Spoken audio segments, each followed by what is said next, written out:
Hi, I'm Karan Thapar. Over the last few years, I hope you've been watching my program, The Interview on the Wire. During that period, I've interviewed doctors, politicians, businessmen, scientists, authors, and even the occasional Nobel laureate. For me, it's been exciting. I hope it's been enjoyable for you.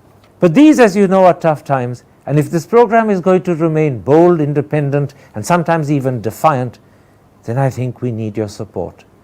At the end of the day, it's a truism, but editorial independence is best defended by the viewers. So if you would like this program to remain the way it is, forthright, outspoken, and interesting, then would you consider supporting us? All you have to do is to click on the description at the bottom. But more than anything else, I hope you will continue to watch the interview. Your viewership means an awful lot to me. Thank you for your time. Goodbye.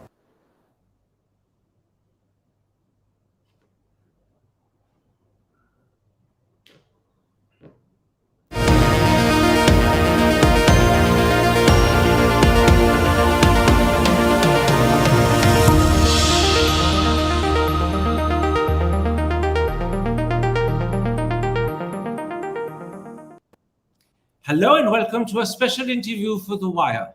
If I were to tell you that during the pandemic, extreme poverty rose sharply, you wouldn't be at all surprised. But if I were to add that income inequality fell equally sharply, you'd probably be flabbergasted. And yet that is precisely what meticulous research shows. Joining me now to talk about the research that she's done is the Lee and Brena Freeman Professor at the University of Chicago, Anup Malani. Professor Malani, your research has thrown up a fascinating, if somewhat bewildering result that I want to discuss with you today. Although during the pandemic between November 2019 and July 2021, extreme poverty rose from 7.6 to 11.7%, the amazing thing is that income inequality actually fell. Can you give me details that substantiate this point? Because for most people, this would be not just counterintuitive, but the opposite of what they'd have expected. And to be quite honest, the opposite of what we expected to find when we began this research. So I think the story really begins back in 2018. And if you compare, if you look at inequality then, what you find is that in urban areas, the ratio of income of the very rich to the very poor, so the top quarter of the population to the bottom quarter of the population, was about 4.5 to 1 in urban areas and about 3 to 1 in rural areas. And that actually fell from 2018 to 2019 to almost 3 to 1 in urban areas and 2 to 1 in rural areas. But then the pandemic hit. And the pandemic you can divide into two parts, the lockdown and then after the lockdown. And in the lockdown, we saw a massive actual increase in inequality. It spiked back up to 5 to 1 and 3 to 1, like we saw back in 2018. But then after the lockdown, we saw a reduction again in inequality. It fell back down to 3 to 1 and 2 to 1, 3 to 1 in urban areas and 2 to 1 in rural areas, ratio of rich to poor. In fact, I would say a little bit lower inequality than you saw even in 2019. And that is a bit of a surprise. But, to some extent, perhaps a positive view if distribution of income is an important consideration. But why do you think this happened? What is the explanation? I think there are two mechanisms that drive the changes in India in post the lockdown. And I'll focus on that. The first one is that people that are in the top quartile, people that are the richest in India, tend to rely a little bit more on business income than people in the bottom quartile, roughly double the rates, maybe about 1.5 to double the rates that lower incomes do. And when you rely on business income, when the economy goes down, when aggregate demand falls, the first hit that people take is those that are business owners. Their profits decline. Eventually, they do lay off workers and shed capital, but they first lose profits, and so they're the first soldiers, so to speak, in the economic battle. So that was the first things. The wealthy rely a little bit more, the rich rely a little bit more on business income, and business income took the first hit and the biggest hit from the decline in the economy during the pandemic. Then the second is that the rich tend to work in the service sector more. So if you divide the Indian economy into three sectors, which many people do, so agriculture, manufacturing, and services, the rich, about 45% of their income comes from the services sector.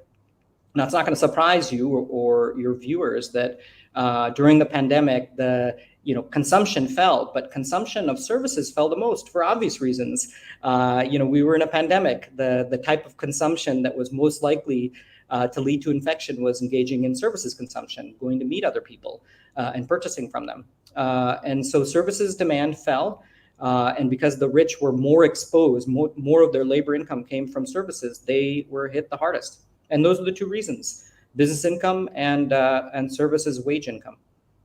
Let's look at both those points you make in a little bit of further detail. And I'll begin with the fact, and I'm quoting you, the rich are more likely to own businesses and business profits are more vulnerable to changes in GDP. A higher share of the income of the rich depends on profits. But there are many in India who said that actually what happened during the pandemic is that corporates' profits increased fairly substantially. The people who faced the hit were the MSMEs, the unorganized sector, and of course, daily wage laborers. And the second thing people remember is that there was an exponential rise in the wealth of billionaires. The two that come to mind almost immediately are Mr. Adani and Mr. Ambani. So when you say that because the rich have businesses and are more dependent on profits, and because profits got hit, they suffered more, that sounds the opposite of what most people would have expected. And I think the difference can be reconciled by explaining what I mean by the definition of the rich. I think when you're talking about the rich, you're really talking about the 1%, and really, to be honest, the 0.1 or the 0.001%. And those are the most visible examples of the rich. When I talk about the rich, I'm talking about people that are in the top quartile, the top 25% of individuals in India based on income. Now, you might ask, which is a better definition? I think they're both good definitions, although they answer different questions. For me, the question that I'm motivated by, in part, is the substantial portion of society. So the top 25% of rich is a population that's 25 times as large as the top 1%, and really account for, on a day-to-day basis, when people interact with other people, when they look at the people that are rich, it's the top 25%. Very few people interact with the top 1% or the top 0.1%. Now, a second reason, which I think is important to admit, is that we have very poor data on the top 1% and the 0.1%. That's true across countries. Typically, in order to get information on that group, you have to have tax data, and those are very difficult to come by. Instead, what we rely on is a broad-based data set that look at a large number of people, about 1.2 million people representative of populations across India. And that allows us, with some degree of confidence, to look at the top 25%. So those are the two reasons why my definition of the rich, I think, are different than yours. And I don't think that your facts and the facts that I present are incompatible. In fact, the facts that you present are very similar to the facts we see in the United States. In the US, when the pandemic hit, and by the way, I could replace US with India. When the pandemic hit, what happened? It's true that income fell, but consumption also fell. And for a lot of people, especially on the higher end of the income distribution, they found themselves with extra savings. Some of that savings was plowed back into the markets, the investment markets. And that meant that financial assets appreciated in value. Now, once the pandemic had receded a little bit, and you're seeing this in the US, and I think you'll see this in India as well, people, as the ability to spend your money, your savings on regular goods, durables, including and also services, as those opportunities increase, people will pull back their investments, and the value of those financial assets will decline in value. It's a temporary increase in wealth. And I think we need to let that play out before we make a judgment about whether, even amongst the top 1%, whether there was, in fact, that big of a gain. I believe that there was a gain. The top 1% do a very good job of protecting themselves, but I'm not sure that looking at asset prices to date, just now, is going to give us the correct long-run answer. In fact, the distinction you make between the top 1% and the top 25%, what you call the top quartile, is a particularly fascinating and revealing one. And you have a lot to say about that in your research. Again, I'm going to try and quote you. You say, if you look at the average monthly income of the top 25% in urban areas, it fell by 30%. That's a huge fall. Whilst the average monthly income of the bottom 25%, again in urban areas, remained the same. And something very similar happened in rural areas. The average monthly income of the top 25% shrank by 20%, but here the average monthly income of the bottom 25% actually increased. So in both instances, income inequality actually shrank. It diminished, and it diminished fairly sharply. That's correct. Again, I will say that was a bit of a surprise.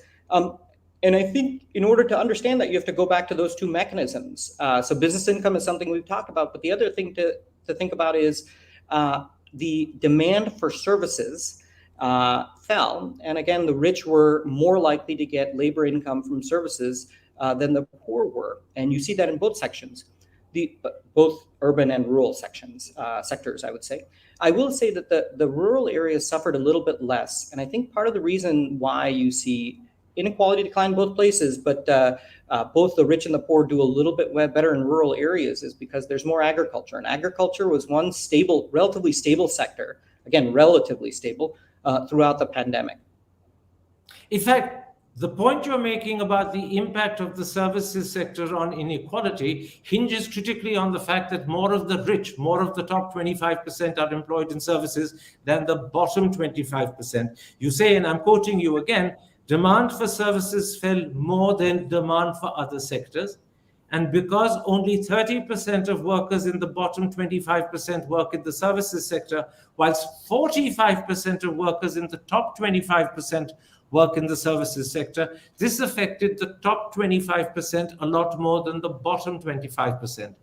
It was the skewed nature of representation of the rich and the poor in the services sector that meant that when services suffered, the rich suffered more than the poor. Again, it sounds counterintuitive, but when you explain the logic, it becomes perfectly understandable. Yes. And it's really important to remember I would just add one nuance to this. There was one thing that we wondered was whether or not the decline in employment income, labor income for the rich was driven by the rich pulling back their supply. Perhaps they were more concerned about COVID than the poor were. And when we looked at supply data, labor supply data, we found, in fact, that was not the case. That the rich and the poor both actually wanted to work more than the jobs that they were able to find. What was really going on was that the demand for, as I stated, and as you repeated, demand for the sorts of labor that the rich tend to provide, services, that fell. And it's unknown what will happen in the future as the economy recovers, as the pandemic recedes, and we do hope it does recede, and demand for services comes back. The question is, where will we see inequality go afterwards? And I think that's a little bit more complicated a question. What is your hunch?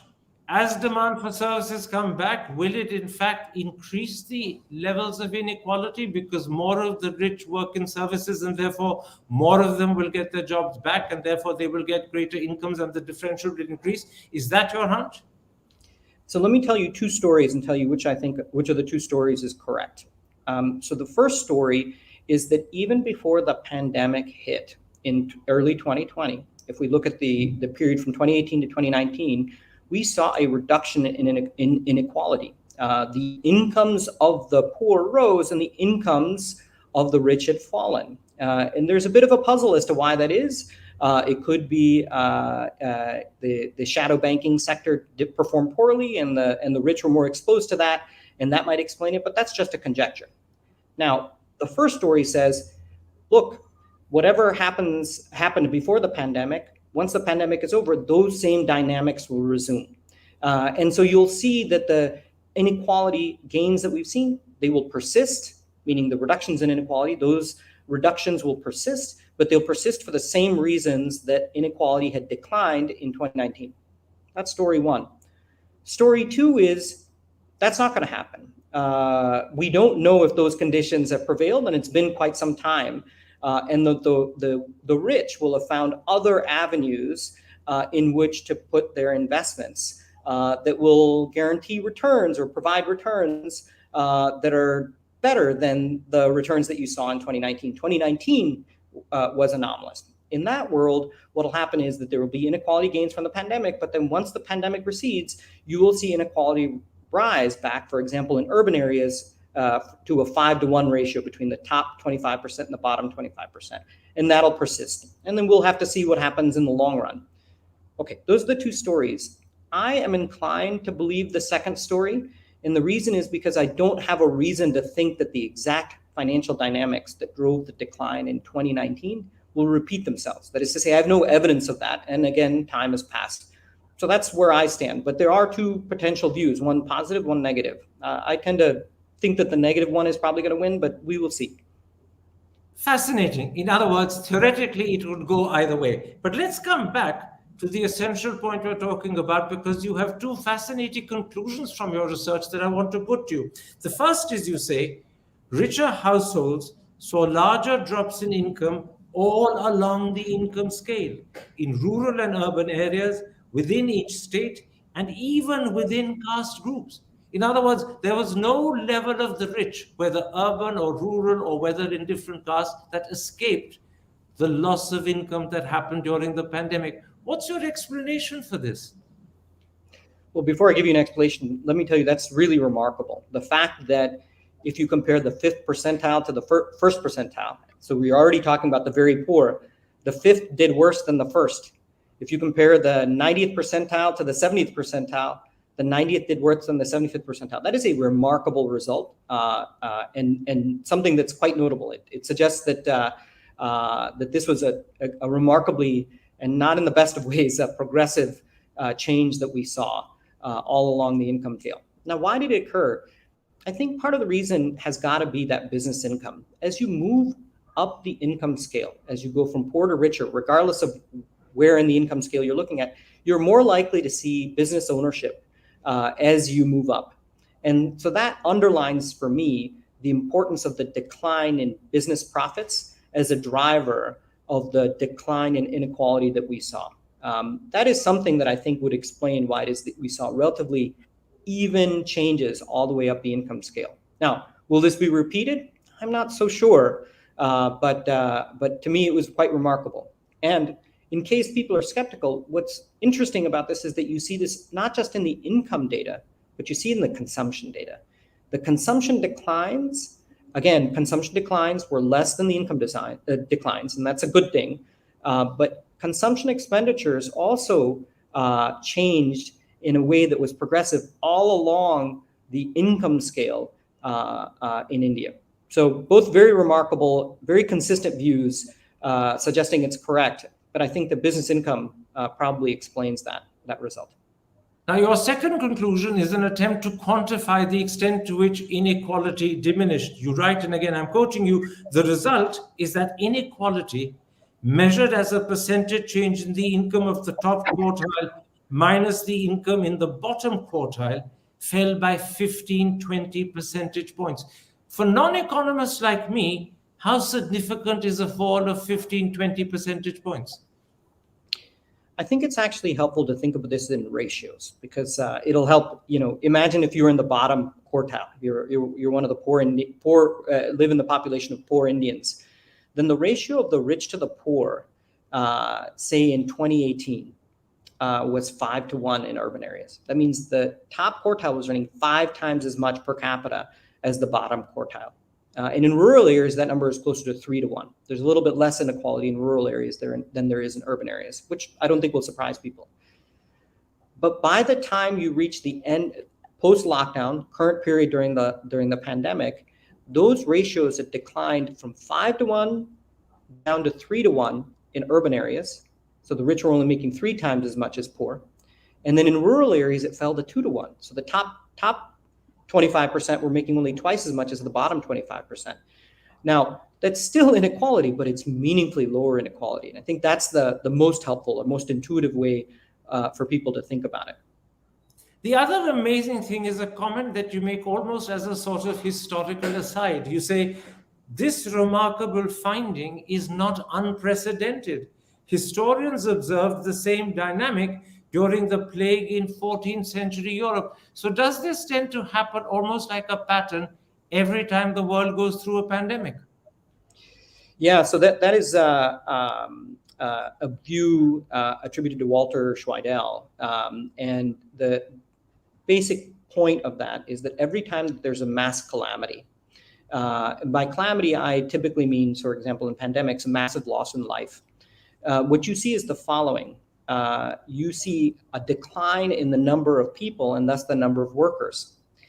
And that means that the supply, because the supply of workers has fallen, the wages that those workers are going to make increase.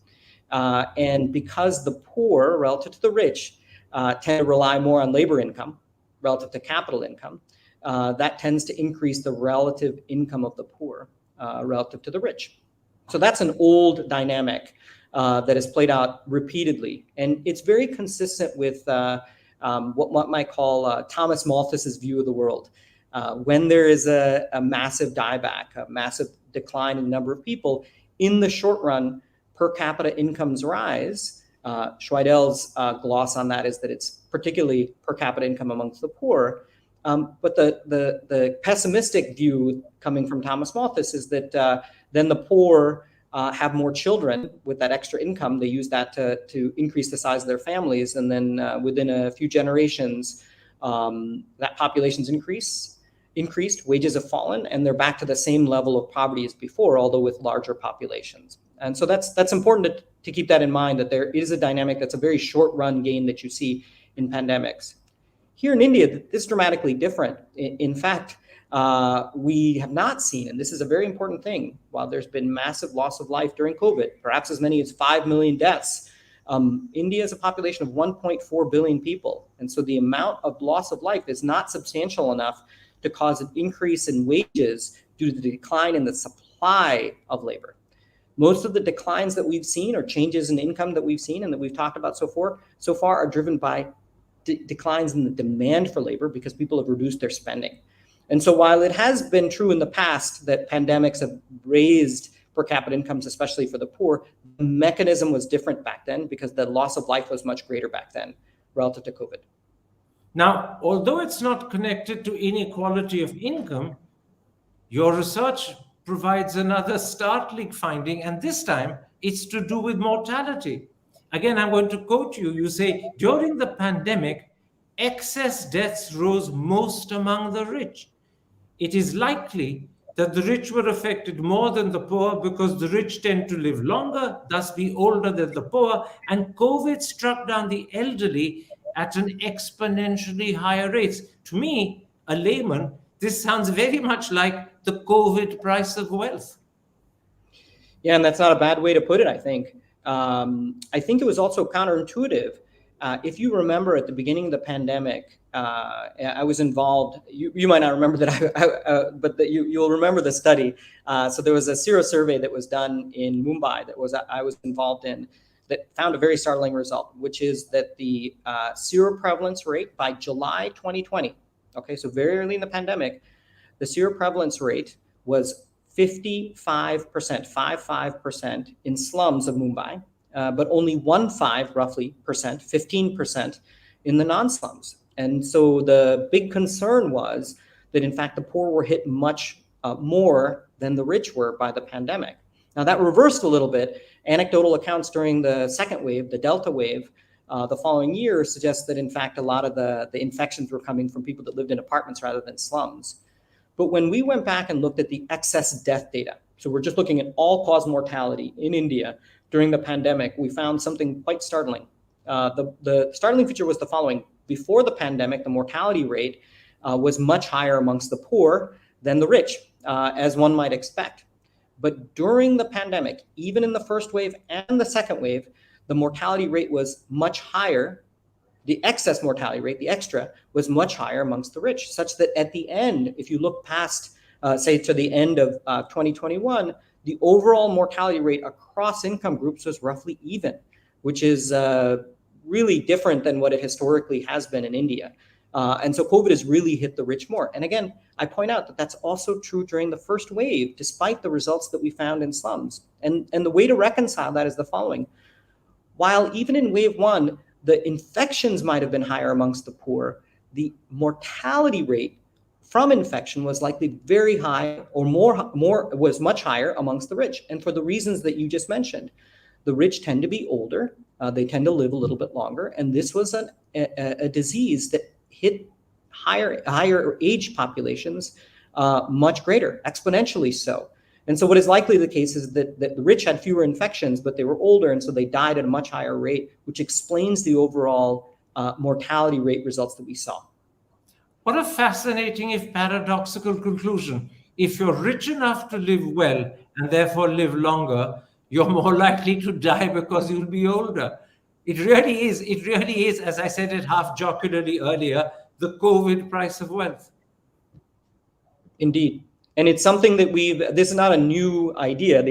The important thing to remember is that the price of success is actually higher mortality later on. As you get older, you have higher mortality.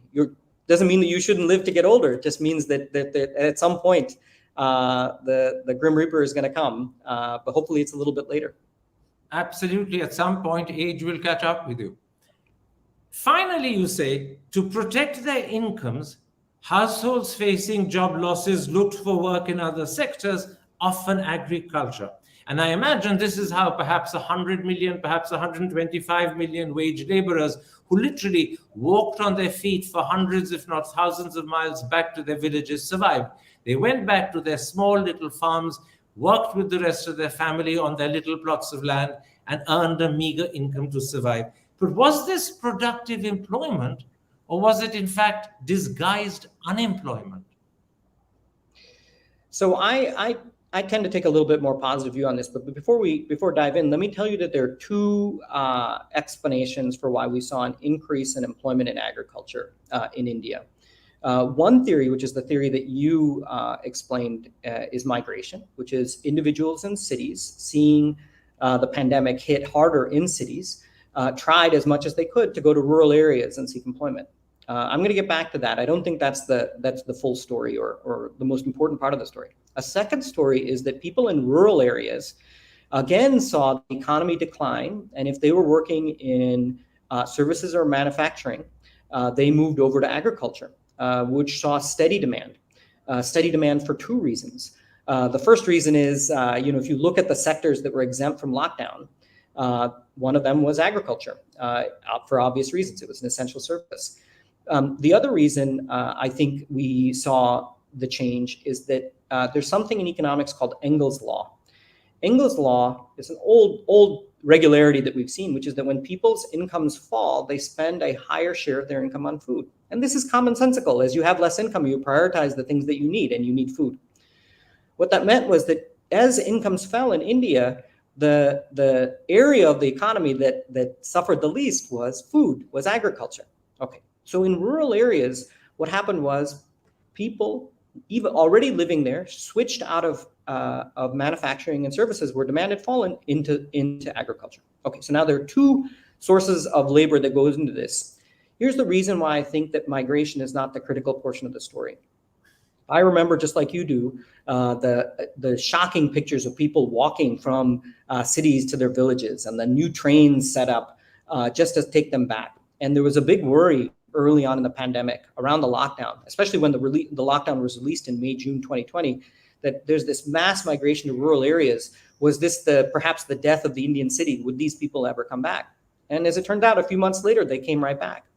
And if you look at historical migration patterns in India, that's not a surprise. As it turns out, the lockdown occurred during a period in which you see regular migrations from urban areas to rural areas for the Kharif season, for the planting season, and then people come back. And it just so happened that the lockdown occurred around the time that would occur, that migration from urban to rural would occur. It stopped that temporarily. And so when the lockdown was released, there's this massive built up pressure of people going back. And the fact that they returned, I think, tells us that migration was not permanent. There was a short period, but it was a regular cycle. Now, sorry, go ahead. No, please carry on. Please carry on. Yeah, and so then the question, I think the second part of your question is, do we think of this as unwanted? And I'm not sure about that. So we looked at people, especially in rural areas, that transitioned from manufacturing and services into agriculture, saw how long they spent there and see if they came back. And it turned out there was a massive influx into agriculture for sure. About half the people came back. Now, one view on this is unfortunate. Surely agricultural laborers make less, and the fact that these individuals remained in agriculture, didn't come back, is a bad sign. It's that they transitioned to worse jobs. I don't take that view. And the reason is because half of them did come back. The fact that half of them did come back to their original jobs, the original sectors, I should say, not necessarily the original jobs, the fact that they came back tells us that it was feasible for people that transitioned to agriculture to come back. Now, if you study economics long enough, you'll realize one very important thing, which is frictions in the economy, transaction costs, just the difficulty of changing is a real impediment. And sometimes people end up in their jobs just because it's very hard to get out of their jobs. There's risk in switching to a new occupation, even if you might be better off in that other occupation. Sometimes shocks come along, crises come along that force you to move from one place to another, to shift from one job to another.